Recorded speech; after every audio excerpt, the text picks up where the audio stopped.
Anne Veronica by H.G.Wells. Chapter the 15th. The Last Days at Home. Part 1. They decided to go to Switzerland at the session's end. "We'll clean up everything tidy," said Capes. For her pride's sake, and to save herself from long daydreams and an unappeasable longing for her lover, Anne Veronica worked hard at her biology during those closing weeks. She was, as Capes had said, a hard young woman. She was keenly resolved to do well in the school examination and not to be drowned in the seas of emotion that threatened to submerge her intellectual being. Nevertheless, she could not prevent a rising excitement as the dawn of the new life drew near to her, a thrilling of the nerves, a secret and delicious exaltation above the common circumstances of existence. Sometimes her straying mind would become astonishingly active, embroidering bright and decorative things that she could say to Capes. Sometimes it passed into a state of passive acquiescence, into a radiant, formless, golden joy.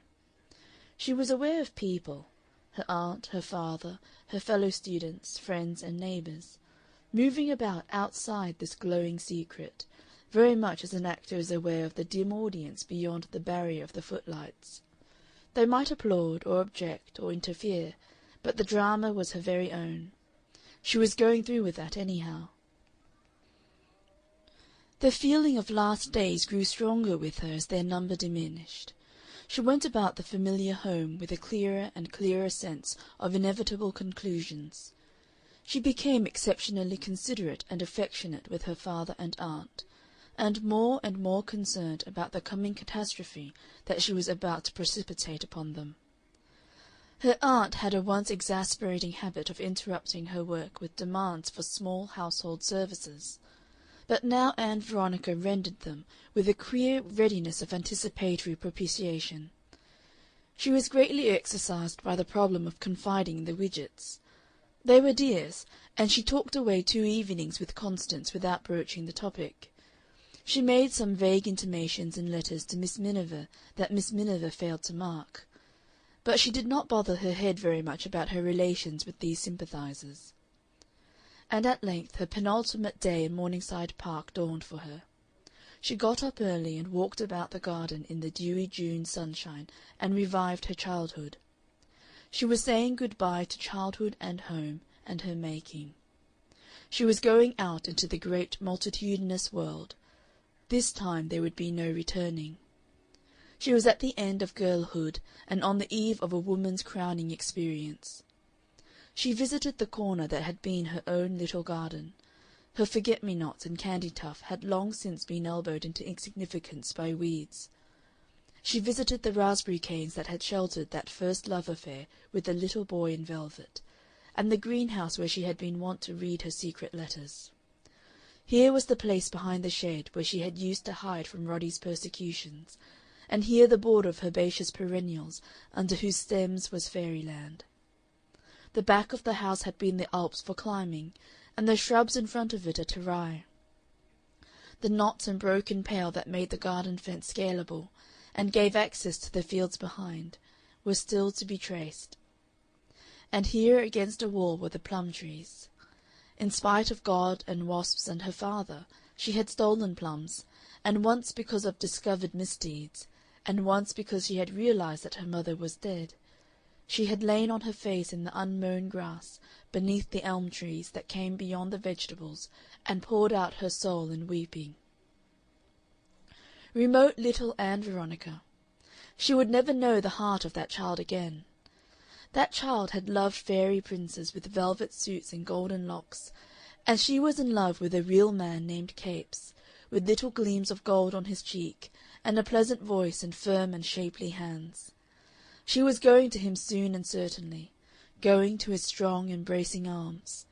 She was going through a new world with him side by side. She had been so busy with life that, for a vast gulf of time, as it seemed, she had given no thought to those ancient, imagined things of her childhood. Now, abruptly, they were real again, though very distant, and she had come to say farewell to them across one sundering year. She was unusually helpful at breakfast and unselfish about the eggs, and then she went off to catch the train before her father's. She did this to please him. He hated travelling second class with her. Indeed, he never did. But he also disliked travelling in the same train when his daughter was in an inferior class, because of the look of the thing. So he liked to go by a different train. And in the avenue she had an encounter with Ramage. It was an odd little encounter that left vague and dubitable impressions in her mind.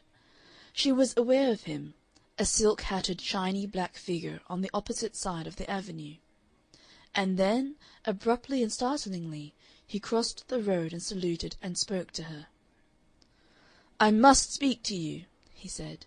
"I can't keep away from you." She made some inane response. She was struck by a change in his appearance. His eyes looked a little bloodshot to her. His face had lost something of its ruddy freshness.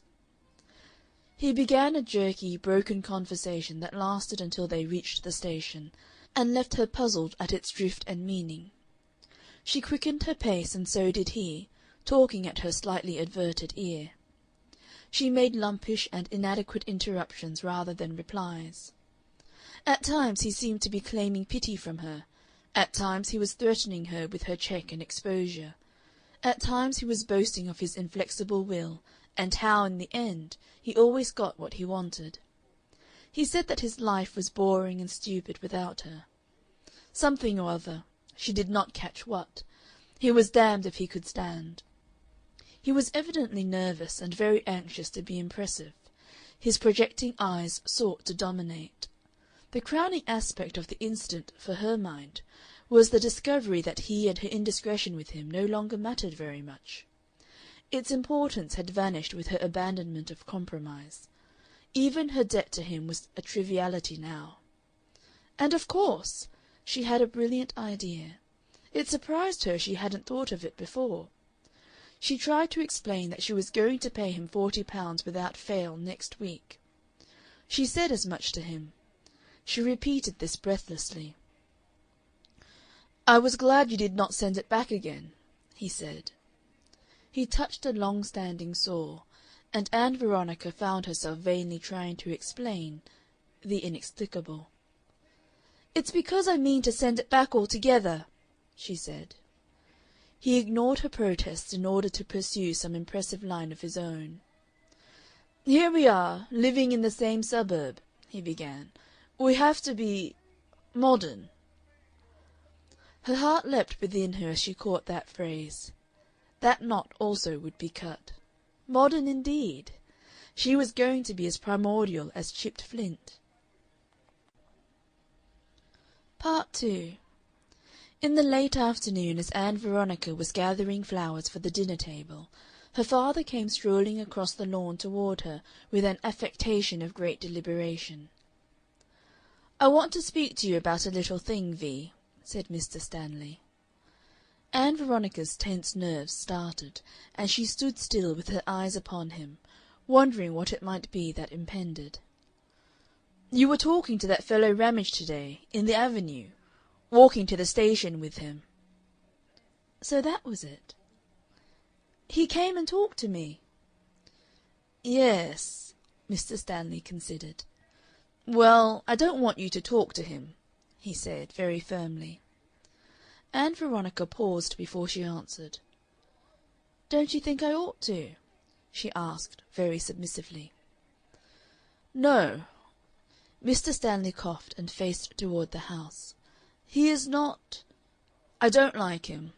I think it inadvisable. I don't want an intimacy to spring up between you and a man of that type."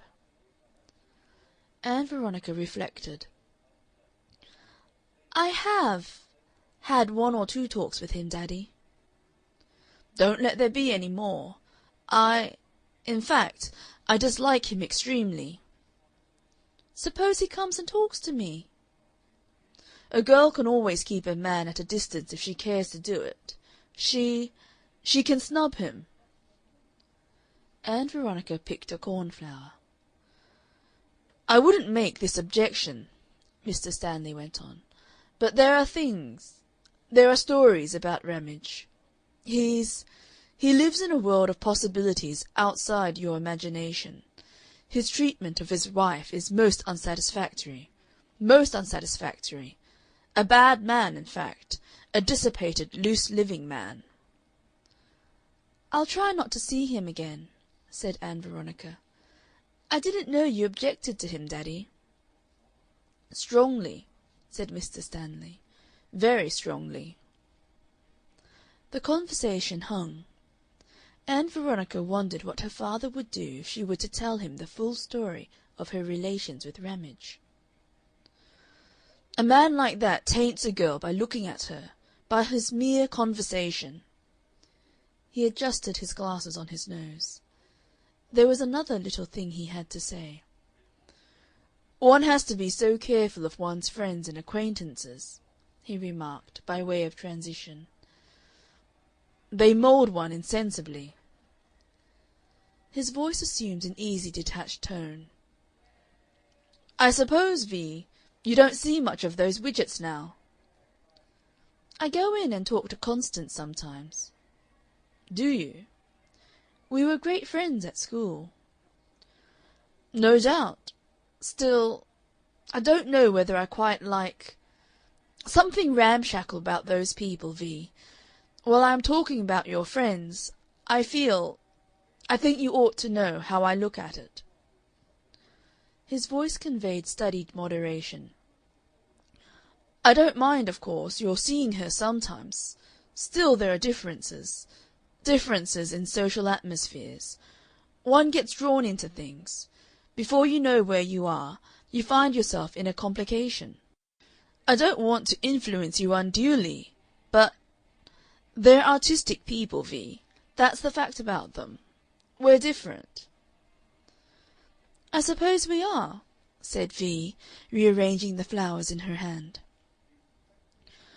"Friendships that are all very well between schoolgirls don't always go on into later life. It's a social difference." "I like Constance very much." "No doubt. Still, one has to be reasonable. As you admitted to me, one has to square oneself with the world. You don't know. With people of that sort, all sorts of things may happen. We don't want things to happen." Ann Veronica made no answer. A vague desire to justify himself ruffled her father. "I may seem unduly anxious. I can't forget about your sister. It's that has always made me she, you know, was drawn into a set. Didn't discriminate private theatricals." Ann Veronica remained anxious to hear more of her sister's story from her father's point of view, but he did not go on. Even so much allusion as this to that family shadow, she felt, was an immense recognition of her ripening years. She glanced at him. He stood a little anxious and fussy, bothered by the responsibility of her, entirely careless of what her life was or was likely to be, ignoring her thoughts and feelings, ignorant of every fact of importance in her life, explaining everything he could not understand in her as nonsense and perversity, concerned only with a terror of bothers and undesirable situations. "We don't want things to happen."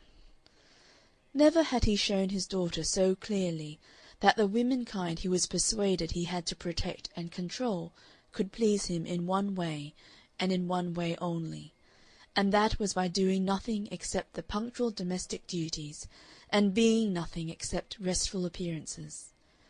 He had quite enough to see to and worry about in the city without their doing things. He had no use for Ann Veronica. He had never had a use for her since she had been too old to sit upon his knee. Nothing but the constraint of social usage now linked him to her. And the less anything happened, the better. The less she lived, in fact, the better. These realizations rushed into Ann Veronica's mind and hardened her heart against him. She spoke slowly. "I may not see the Widgetts for some little time, father," she said. "I don't think I shall." "Some little tiff?" "No, but I don't think I shall see them." Suppose she were to add, "I am going away." "I am glad to hear you say it," said Mr. Stanley, and was so evidently pleased that Ann Veronica's heart smote her. "I am very glad to hear you say it," he repeated, and refrained from further inquiry. "I think we are growing sensible," he said. "I think you are getting to understand me better." He hesitated and walked away from her toward the house. Her eyes followed him. The curve of his shoulders, the very angle of his feet, expressed relief at her apparent obedience. "Thank goodness," said that retreating aspect. "That's said and over. V's all right. There's nothing happened at all." She didn't mean, he concluded, to give him any more trouble ever, and he was free to begin a fresh chromatic novel. He had just finished The Blue Lagoon, which he thought very beautiful and tender, and absolutely irrelevant to Morningside Park. Or work in peace at his microtome without bothering her in the least. The immense disillusionment that awaited him. The devastating disillusionment. She had a vague desire to run after him, to state her case to him, to wring some understanding from him of what life was to her. She felt a cheat and a sneak to his unsuspecting retreating back. "But what can one do?" asked Ann Veronica. Part 3.